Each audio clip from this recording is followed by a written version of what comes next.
IIT JEE advance 2023 का है वो, ये हमारा क्वेश्चन है जिसको 20,000 लोगों ने सॉल्व करा था और लगभग 30,000 लोगों ने गलत करा था और लगभग 1,30,000 लोगों ने छोड़ ही दिया था। तो अगर 20,000 लोगों ने इसे सही कर लिया था तो ये तुम्हारा भी हो जाना चाहिए भाई। ये सवाल जो है हमारा सॉर्ट ऑफ वेक्टर 3D का है, लाइन यूज हो रही है और बहुत तगड़े लेवल का इंसान का विजुअलाइजेशन होना चाहिए तभी वो इसको सही टाइम पे सॉल्व कर पाएगा, वरना बहुत टाइम भी ले जाएगा। तो ये सवाल मैंने स्क्रीन पे फ्लैश कर दिया है, वीडियो को पॉज करो और इस सवाल को एक ट्राई दो। ऑलराइट, आई होप तुमने फेयर ट्राई दिया होगा। आंसर आया तो कमेंट में बताना और कितनी देर में आया ये भी बताना, दोनों चीज़ें इंपॉर्टेंट है। एट वर्स्ट केस में 5 से 6 मिनट में किसी का आ जाना चाहिए, बट उससे ज़्यादा लगाए तो कोई दिक्कत नहीं है, एटलीस्ट सॉल्व तो हुआ। एनीवे, तो अब मैं इसके सोल्यूशन के साथ वही करता हूँ एक छोटी सी शुरुआत। देखो सवाल की लैंग्वेज ही पहले अजीब सी है, देख के ही लग रहा है कोई छोड़ देगा, भाई बाद में करूँगा, ठीक है। इतना भी टफ नहीं है, आसान ही सवाल है, बहुत कैलकुलेशन तो बहुत ही आसान है। Let Q be the cube with set of vertices डा डा डा डा डा डा डा डा 0,1, ठीक है।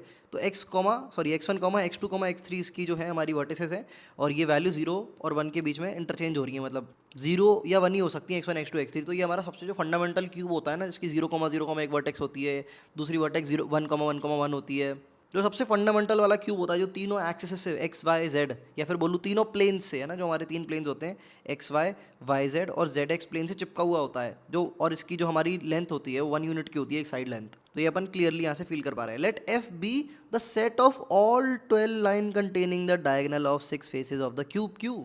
अच्छा, ये जो एफ है ये फेसेस वाले डायगोनल को कंटेन कर रहा है, समझ रहे हो। फेसेस में डायगोनल, एक तो क्यूब का इंटरनल डायगोनल होता है बड़ा वाला एकदम, जो कि हमारे 4 पॉसिबल डायगोनल हो सकते हैं, ये विजुअलाइजेशन हमारी अच्छी होनी चाहिए। और एफ जो है वो फेस डायगोनल है, जैसे क्यूब का एक बार डायग्राम बना लेते हैं, इसके लिए ज़रूरत पड़ेगी भाई, क्यूब क्यूब है हर जगह पे सवाल में। तो ये मैंने बनाया, मैं तो भाई बचपन से ऐसे ही क्यूब बनाता आया हूँ, 2 स्क्वायर बनाता हूँ और उसके बाद इनको ज्वाइन करता हूँ इस तरह से ऐसे करके। तो आई होप ये तुम्हें फील हो रहा होगा, बाहर को निकलता हुआ क्यूब है ये, ठीक है। तो ये इसका फ्रंट फेस है और ये इसका पीछे बैक फेस है। अब यहाँ पर इसको ओरिजिन ले लेते हैं भाई, ये हमारा 0,0,0 हो जाएगा। तो ये बोल रहा है इस समय साइड फेसेस, जो सेट एफ है वो साइड फेसेस को कंटेन कर रहा है। साइड फेसेस क्या हो सकते हैं, लाइक इस साइड, सॉरी साइड फेस बोल रहा हूँ, माफ़ कर दो, साइड डायगनल्स की बात हो रही है यहाँ पे, गलती से एफ से फेस बना दिया मैंने, तो भाई टंग ट्विस्ट हो जाती है पढ़ाते पढ़ाते। साइड डायगनल जैसे ये हो गया, ये पीछे वाला साइड डायगनल हो गया है ना, ये भी साइड डायगनल हो गया। और जो ओवरऑल जो क्यूब का डायगनल होता है, जो सारी साइड को भीगते हुए बाहर जा रहा होता है, समझ रहे हो, बीच में हवा एम्प्टी स्पेस में जो होता है, जैसे 0,0 और ये वाली जो मेरी साइड है, जो वर्टेक्स है 1,1, इन दोनों को अगर मैं अटैच कर दूँ तो ये एक बिल्कुल क्यूब का जो इंटरनल डायगनल है वो बन जाएगा ना। तो ये साइड वाला डायगनल नहीं है, ठीक है। इसके बारे में भी थोड़ी देर में बात होगी। तो जो एफ है वो सारे साइड डायगनल्स का सेट है। यहाँ पर अगर तुम देखोगे तो हर साइड पे 2 डायगनल पॉसिबल हैं, टोटल कितनी 6 साइड होती है, तो 12 साइड डायगनल हो जाएंगे। तो ये एफ की बात हो गई। इसके बाद ये बोल रहा है let S be the set of all 4 lines containing the main diagonal of the cube. Main diagonal में तो बता दिए, जो बिल्कुल बीच वाला जो होता है, जो किसी साइड से टच नहीं कर रहा होता है, जो वर्टिसेस से टच कर रहा होता है सिर्फ, ठीक है। अंदर एम्प्टी स्पेस में क्यूब के वो क्रॉस करते हुए जा रहा होता है। ऑल राइट, सभी ने फील कर लिया है। For instance the line passing through the vertices 0,0 and 1,1,1। अच्छा, ये एग्जाम्पल भी दे दिया इसने, उसने एक लाइक मेन डायगनल का। अब ये बोल रहा है फॉर लाइन्स L1 और L2। अच्छा, 2 लाइन्स की बात हो रही है, L1 और L2। हमें बात करना है कि late D of L1 and L2। अच्छा, इसके बारे में बताएगा कि ये है क्या। डी ऑफ L1 L2 क्या है, denote the shortest distance between them. Okay, तो बेसिकली 2 लाइन है L1 एंड L2 और जो डी L1 L2 है वो इनके बीच का शॉर्टेस्ट डिस्टेंस की बात कर रहा है। तो कहीं ना कहीं हो सकता है सवाल में स्ट्रेट लाइन नहीं, 3D में जो लाइंस का हमारा शॉर्टेस्ट डिस्टेंस का फॉर्मूला लगता हो वो यहाँ पर यूज़ होना हो। बट एनीवे अभी आगे बढ़ते हैं। यहाँ पर इसने बोला कि भाई जो L1 लाइन है वो F सेट को बिलोंग करती है और L2 लाइन जो है वो S सेट को बिलोंग करती है। यानी कि एक तो आपका साइड डायगोनल है और एक आपका मेन डायगोनल है। आपको इनके बीच का मैक्सिमम पॉसिबल डिस्टेंस बताना है, समझ रहे हो। वो साइड डायगोनल उठाना है जो किसी एक मेन डायगोनल से सबसे ज़्यादा दूर हो। इसके लिए चाहिए भाई विजुअलाइजेशन, कोई मैथ वैथ काम नहीं आने वाली इस सवाल में। प्योर विजुअलाइजेशन, आंखें बंद करके क्यूब को इमेजिन करना शुरू कर दो और 5-10 मिनट तक इमेजिन करते रहो, जब तक दिमाग एकांत ना हो पाए, जब तक दिमाग क्यूब के सारे डायगोनल्स इमेजिन ना कर पाए, उनके बीच का डिस्टेंस फील ना कर पाए, क्या सिमेट्रिसिटी है ये फील ना कर पाए, है ना। मैंने सोचा था कि तुम्हें 3D में कोई क्यूब ला के उसका फिगर बना के दिखा दूं, बट 3D में मैंने फिगर्स ट्राई किए, बट उसको एक्सप्लेन करना बहुत मुश्किल हो जा रहा था। ये तुम्हें खुद के दिमाग में ही विजुअलाइजेशन करना होगा। मैं एक हद तक तुम्हें लाइक हाथ पकड़ के आगे ले जा सकता हूँ, बस उसके आगे तुम्हें खुद सोचना पड़ेगा। ऑल राइट, तो वो हाथ पकड़ के ले आने वाला काम मैं शुरू करता हूँ। तो मैं एक मेन डायगोनल लूँगा जो कि मेरा सबसे क्लासिक डायगोनल है, दैट इज़ 0,0,0 1,1,1 को कनेक्ट करने वाला। अब मैं इस डायगोनल से सबसे दूर वाले डायगोनल की, सबसे दूर वाले फेस डायगोनल की डिस्टेंस कैलकुलेट करने की कोशिश करूँगा।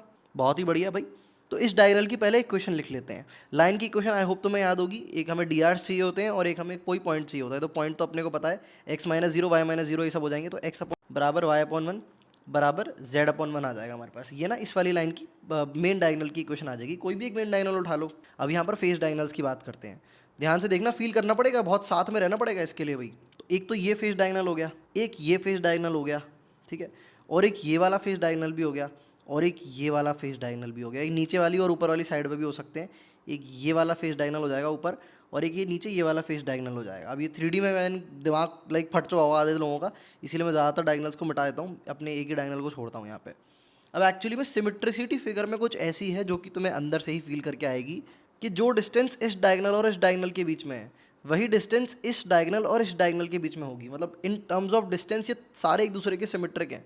वेयर एज अगर मैं एक ऐसा डायगोनल उठा लूँ जो कि हमारा लेट से देखने में ऐसा है, जैसे ये भी हमारा फेस डायगोनल ही है ना, जो बेसिकली एक साइड दो वर्टिसेस को कनेक्ट कर रहा है। साइड फेस वाला डायगोनल ही है जो ब्लू वाला बनाया है मैंने, बट ये कंफ्यूज हो रहा होगा यार, तो मेरे टच ऐसा लग रहा है इंटरसेक्ट कर रहा है उसको, बट इंटरसेक्ट नहीं कर रहा है, वो दूर दूर है, 3D में मैन नहीं हो पा रहा है। मैं इस वाले डायगोनल के एग्जांपल लेता हूँ, चलो ठीक है, ये वाला।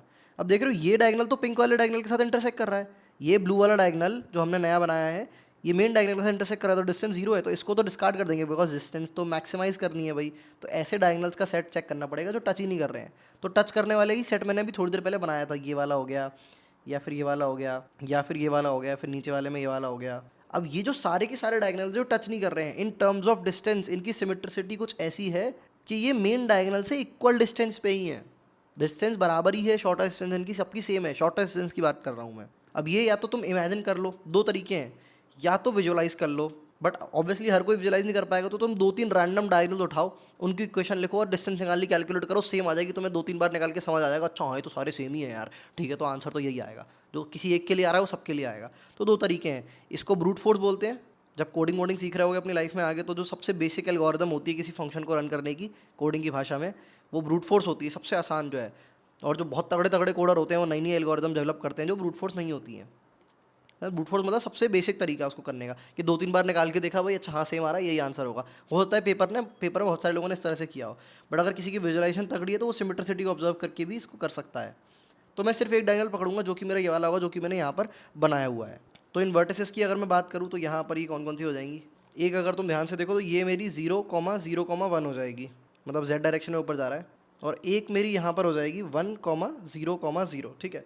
तो ये दो मेरी वर्टिसेस हो गई हैं, इनके करस्पॉन्डिंग मैं अब एक लाइन की क्वेश्चन लिख देता हूँ। तो एक हो जाएगी x-1 डिवाइडेड बाय कितना आ जाएगा, इसका जो डी आर है बेसिकली सब्ट्रैक्ट करना होगा इन कोऑर्डिनेट्स को हमें। तो x वाला जो डायरेक्शन रेशियो है वो हमारा अगर हम 1 कर देते हैं, दैट इज़ नथिंग बट ये 1 माइनस ये 0, ठीक है। अगले बार फिर 0 माइनस 0 0 रह जाएगा। तो हम चाहें तो लाइन की क्वेश्चन को ऐसे भी लिख सकते हैं, बेसिकली i प्लस साथ में एक म्यू आ जाएगा, और इसके जो डी आर होंगे वो देखने में 1,0,-1 के बराबर होंगे। आई होप कि तुम्हें समझ आ गया कैसे लिखा है मैंने। 1 comes from this 1 minus 0, 0 comes from this 0 minus 0, and minus 1 comes from this 0 minus minus 1, sorry 0 minus 1, that is minus 1। और ये जो i है ये इस 1 को करस्पॉन्ड कर रहा है। अब यहाँ पर अपन ने सिंपली लाइन की क्वेश्चन लिख दिया, सेम चीज़ इस लाइन के साथ भी कर देते हैं, एक काम करते हैं। अब इसका जो मेन कोऑर्डिनेट था, मेन पॉइंट था, वो तो 0,0,0 था, तो i लिखने की ज़रूरत नहीं है अपने को। सीधे अपन ऐसे शुरू करते हैं, लैम्डा 1,1,1, ठीक है। अब इन दोनों लाइन्स के बीच की हमें शॉर्टर डिस्टेंस बतानी है। ध्यान रखना ये दो लाइन्स की क्वेश्चन है, ऐसे लाइक कुछ लोग बोलेंगे हैं ये क्या है भाई लाइन है भाई, 3D में लाइन है, स्ट्रेट लाइन नहीं है भाई। बंदा पूछ रहा है y=mx+c कहाँ है भाई, फिर मैं वो पॉइंट वॉइंट डाल के परपेंडिकुलर कैलकुलेट करूँ, भाई माफ़ कर दे मुझे, है ना। तो भाई ये 3D में लाइन है, 3D में लाइंस एक दूसरे को इंटरसेक्ट नहीं कर रही हैं, ज़रूरी नहीं है वो पैरेलल हो, है ना। ऑल राइट, तो इसका डिस्टेंस अपन फिर अपने लाइक जो फॉर्मूला होता है फंडामेंटल, उससे कैलकुलेट करेंगे।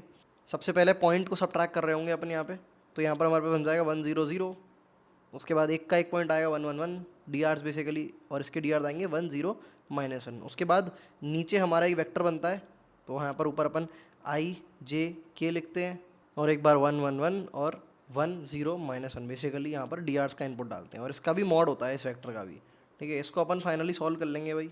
तो ऑलवेज रिमेंबर ये तो एक फिक्स्ड वैल्यू आएगी, ये वेक्टर निकल के आएगा, उस वेक्टर का फिर आपको मॉड कैलकुलेट करने का ऊपर मॉड लगा हुआ है। तो इसका आंसर अल्टीमेटली हमारा √6 1/√6 निकल के आ जाएगा, जो कि ऑप्शन में अपने को दे रखा है भाई। अब ये सवाल जो है विजुअलाइजेशन का मेन सवाल था, उसके बाद शॉर्टेज डिस्टेंस आधे लोग यहाँ पर कौन कौन ऐसा है, एक बार कमेंट सेक्शन में मुझे तुरंत वीडियो को पॉज करके तुरंत बताना जिसे शॉर्टेज डिस्टेंस का फॉर्मूला नहीं पता, जिसने क्लास 12 अपनी पढ़ रखी है ना। क्लास 12 के बच्चे ऑब्वियसली सवाल को यहाँ तक देख रहे होंगे, तो कौन सा ऐसा है जिसको शॉर्टेज डिस्टेंस का फॉर्मूला बिल्कुल नहीं पता। अगर नहीं पता है तो यार ऐसा मत करो, कृपया ऐसे हर फॉर्म में याद कर लो, है ना। वेक्टर फॉर्म में भी याद कर लो, नॉर्मल फॉर्म में भी याद कर लो, जिस फॉर्म में हमने किया उस फॉर्म में भी याद, 2-3 फॉर्म में इसको याद कराया जाता है। ठीक है, तो मेन विजुअलाइजेशन का सवाल था। जो स्टूडेंट्स ज़्यादा अलजेब्रा वगैरह करते हैं, है ना, तो कोऑर्डिनेट ज्योमेट्री से डरते हैं, उनको विजुअलाइजेशन से दिक्कत होती है, वो इमेजिन नहीं कर पाते लाइन कहाँ से क्यों जा रही है, कनेक्टिविटी नहीं बैठा पाते। तो वो कनेक्टिविटी बैठाने के लिए हमें थोड़ा सा चीज़ों को दिमाग में करना भी शुरू करना पड़ेगा। समझ रहे हो सवाल एक्चुअली में क्या रहा है। जब अपने को दिया जाता है कि एफ एक्स बराबर एक्स स्क्वायर है और d y by d x हमारा 2x के बराबर है, तो ये 2x क्या है एक्चुअली में, डिफरेंशियल नहीं है। इसको विजुअलाइज कोई कर पाए, ग्राफिकली सोच पाए कि ट्रेंड वेरी है, ये ट्रेंड वेरिएशन है ये स्लोप का, है ना। इसको तुम फील कर पाओ, एक्चुअली में मेंटली फील कर पाओ। ये सारी चीज़ें अपनी स्ट्रांग होनी चाहिए, तब इस तरह के सवाल हम सॉल्व कर सकते हैं। ठीक है, तो इस पर्टिकुलर एस्पेक्ट ज़्यादा ध्यान देना अगर अभी तक नहीं दिया है। All right, so that's all for this video guys, मिलते हैं अगली वाली में।